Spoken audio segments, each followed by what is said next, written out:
Hey everyone, Chris Sawyer back again with the Varietal Show. We are having some fun here. I am with my great friend Rod Berglund, Sir Rod Berglund, or as we call him, the Rod Father.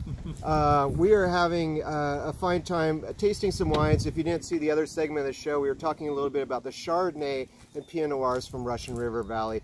Russian River Valley is an amazing place. I grew up here, Rod lives here, but we both also lived in Petaluma. I live in Petaluma still, but we've known each other for a long time.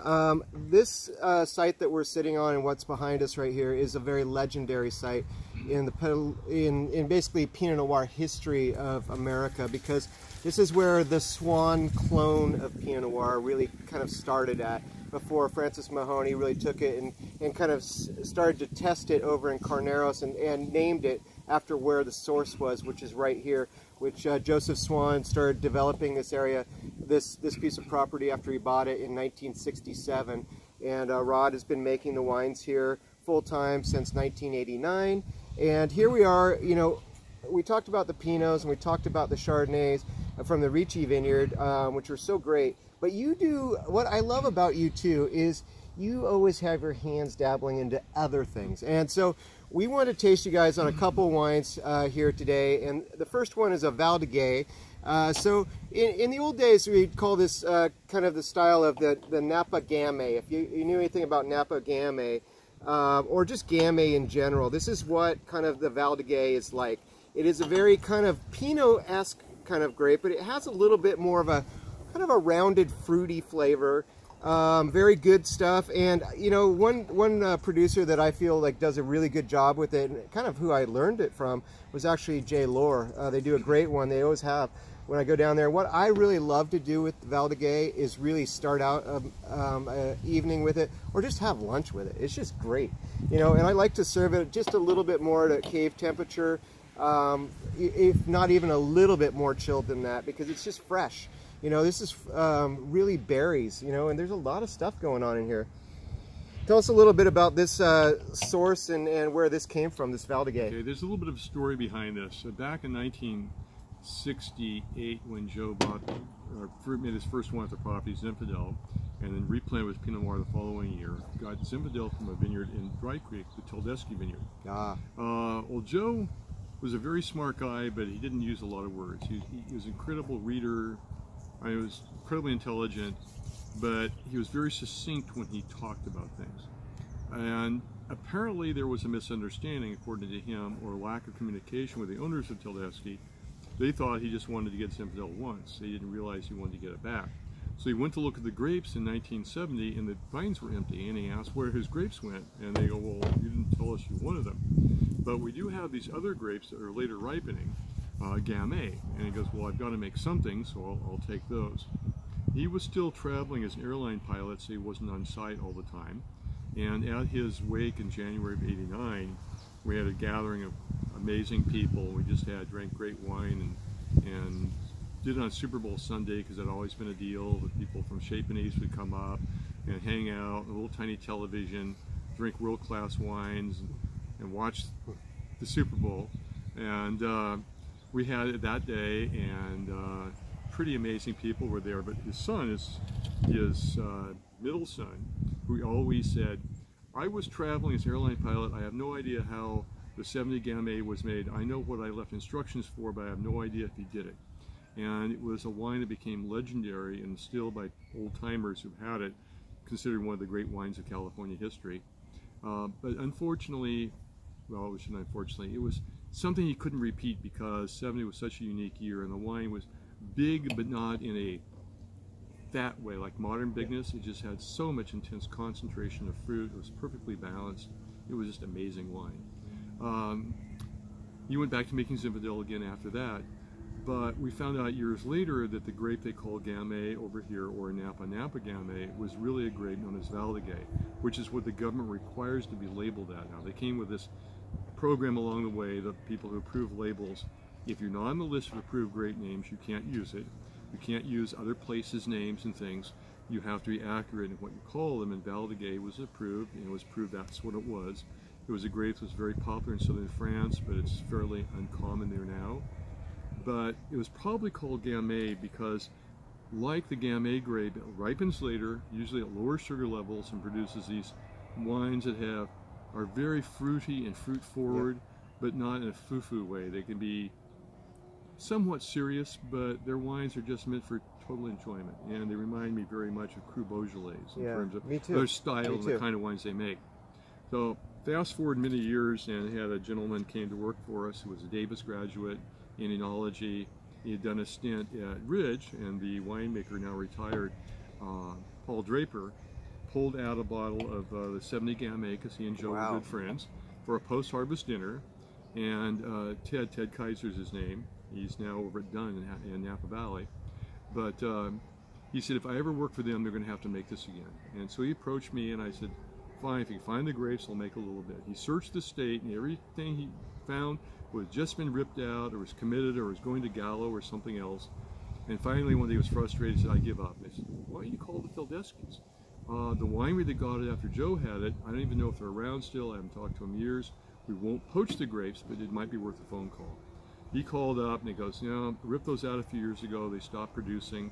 But my nephew, he has a little winery called Tildeski, and he has some. So he approached Dan, and after much coaxing, he finally said, okay, tell Rod, you can have the grapes. We can have half of them. My cousin helps me out, so he gets the other ton. There were 2 tons, but they're going to cost him $1 a pound. What? And I almost died laughing because we have the original receipt when Joe bought grapes from his uncle, and unlike now where everything's priced by the ton, they were priced by the pound. Old Italian families, multi-generational, things never change.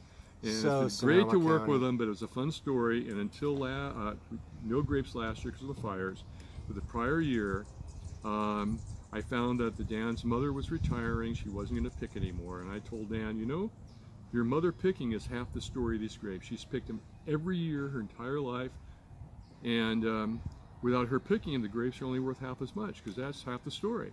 So we'll only pay 50 cents a pound. And Dan looked at me, and he knew I was kidding, but he wasn't quite sure he wanted to go there. Yeah. So he says, I'll tell my mother she can't retire. His mother is in her 90s. And when the 2019 vintage came along, he went to get her out of bed. She says, I'm not getting up till 9 o'clock. I'm retired. That's amazing. So she didn't pick, but it was really fun to have this multi-generational Italian family still adhering to the traditions they'd had all the time from the beginning. It was pretty magical, because I love history and I love culture, and I love these family traditional things. So to me, half the value of this wine is it's not only a wonderful vineyard and a wonderful wine, but there's a history in a different sort of way than normal wine history involved with it. There's a farming family that made honest wines forever, and it's just carried through the generations. Yeah, and it's a classic communication between 2 different appellations, which you know, one little cool tidbit for you guys. 1983 was the year that both Russian River Valley and Dry Creek Valley became official appellations in the United States. So there is a connection there too with just the appellations and being made. That was the 3rd year the appellations were ever made in the United States. So both of them are very historical areas. But you know, this, I mean, Gamay, if we talk to people that really were drinking wine back in the 60s, they know a lot about Gamay, and the early 70s, just like they do about Chenin Blanc. But those things are both not really where they were in the old days. But just to preserve that and to still have these old vines growing there, it's a really special little treat to be able to taste this, and they're really great. And he bottles, how many cases of this do you bottle?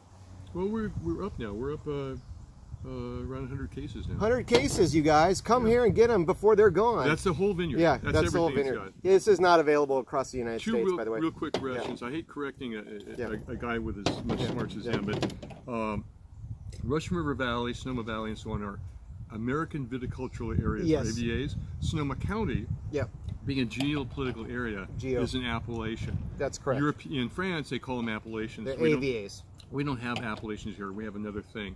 The idea is sort of similar, but it's a delineated growing area. Correct.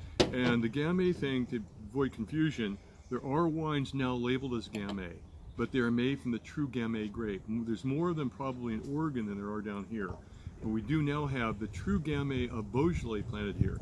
There never was a grape called Gamay Beaujolais. Beaujolais is a region in the southern part of Burgundy. The red grape grown there is called Gamay. And so if you're in Beaujolais and you taste a wine, it's made from Gamay. There never is a grape called Gamay Beaujolais. The name, again, was just because stylistic similarities in terms of ripeness, the wine they made, the old-timers, it reminded them of the wines of there, and that's how the name came across. But now they're considered two totally different grapes. What used to be called Gamay is now Valdiguet, but the newer plantings are the true Gamay from the Beaujolais region of France. Yeah. And they're both really cool, and there's a lot of similarities. And American viticultural areas, AVAs. And by the way, grapes are varieties. Wines are varietals. That's Until it's made to wine, it's made from a grape variety. You're learning a lot today, you guys. That was from my botanical days. So here we go into a subject that we don't really talk a lot about in Sonoma County because we talk so much about Pinot Noir, Cabernet, Chardonnay, you know, Rhones are something that's really growing here. And you guys were kind of on the early edge of working with Syrah. You know, when you and I talk about this, we talk about, you know, Tom Dalinger being one of the people that we really respected that started working with Syrah a while ago, and you know, Fred Shearer, the great Fred Shearer, our great friend, was making that wine. But you know, we look back at Dick Arrowwood, you know, being another good one. He had Sir Lee Cundy plant it for him. So it was really kind of since give it about 25 years since Syrah has become something here, and it's really gone places. And for everyone that knows Syrah, one of the really interesting things about this grape is it can grow in cool climate conditions and it can grow in hot climate conditions. So we're not talking about something just like Cabernet that needs hot air and Pinot Noir that needs cool climate conditions. It can actually function in both places, but it tastes very different. Here we are kind of in a warm area, in a very special area. Where is this specific vineyard, the Great Oak Vineyard? Great Oak is about 2 miles to the northwest of us. It's actually closer to the town of Forestville than probably we are.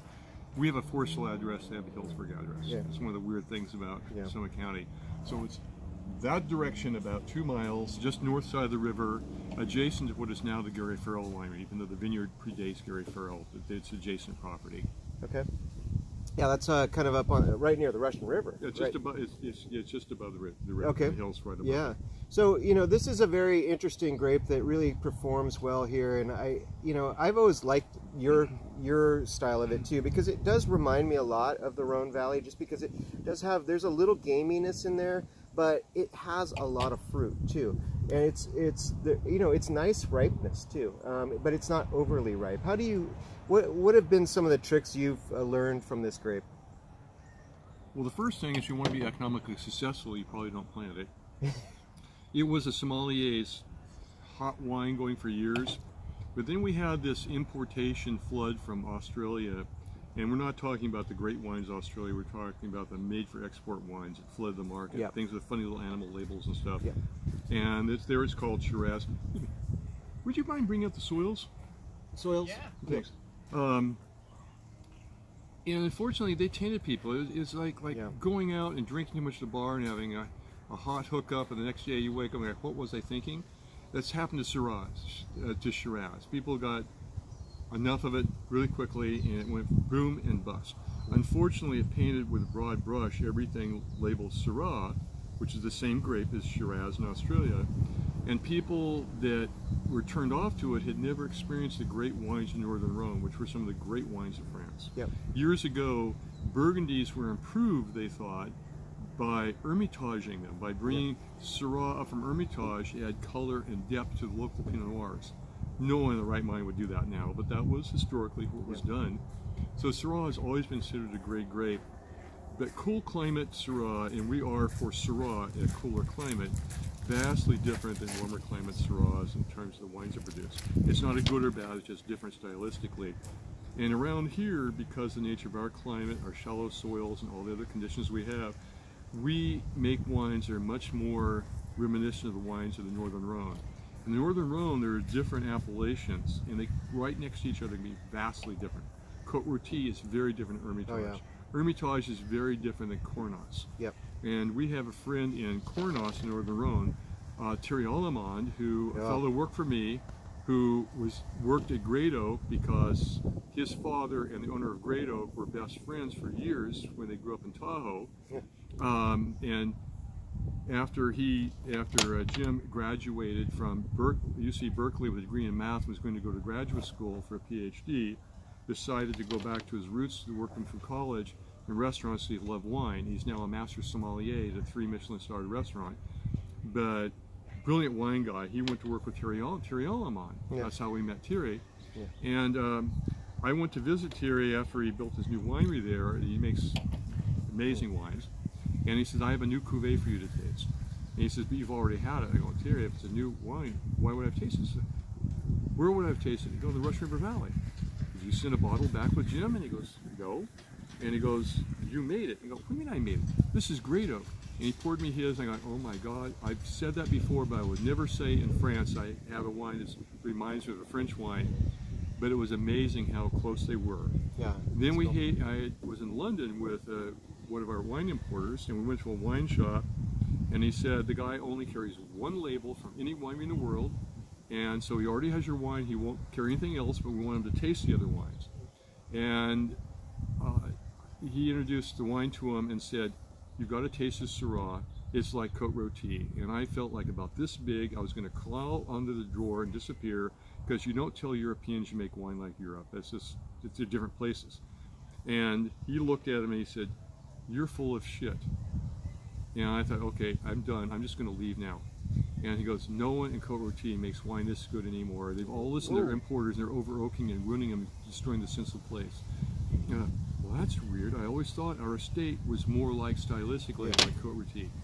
Very different wines, but stylistically, Côte Rôtie is more the pretty side of Syrah, more floral, lilac and wild violets and things like that.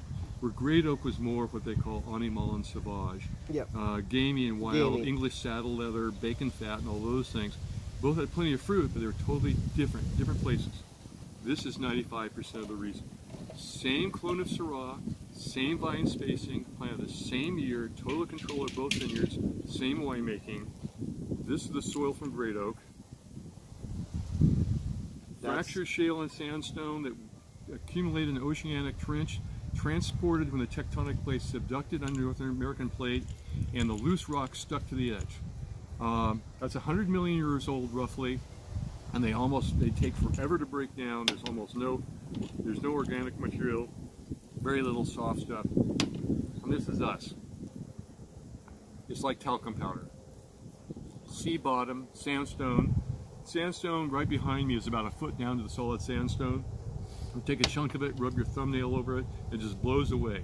So in the summer it blows away, in the winter it washes away.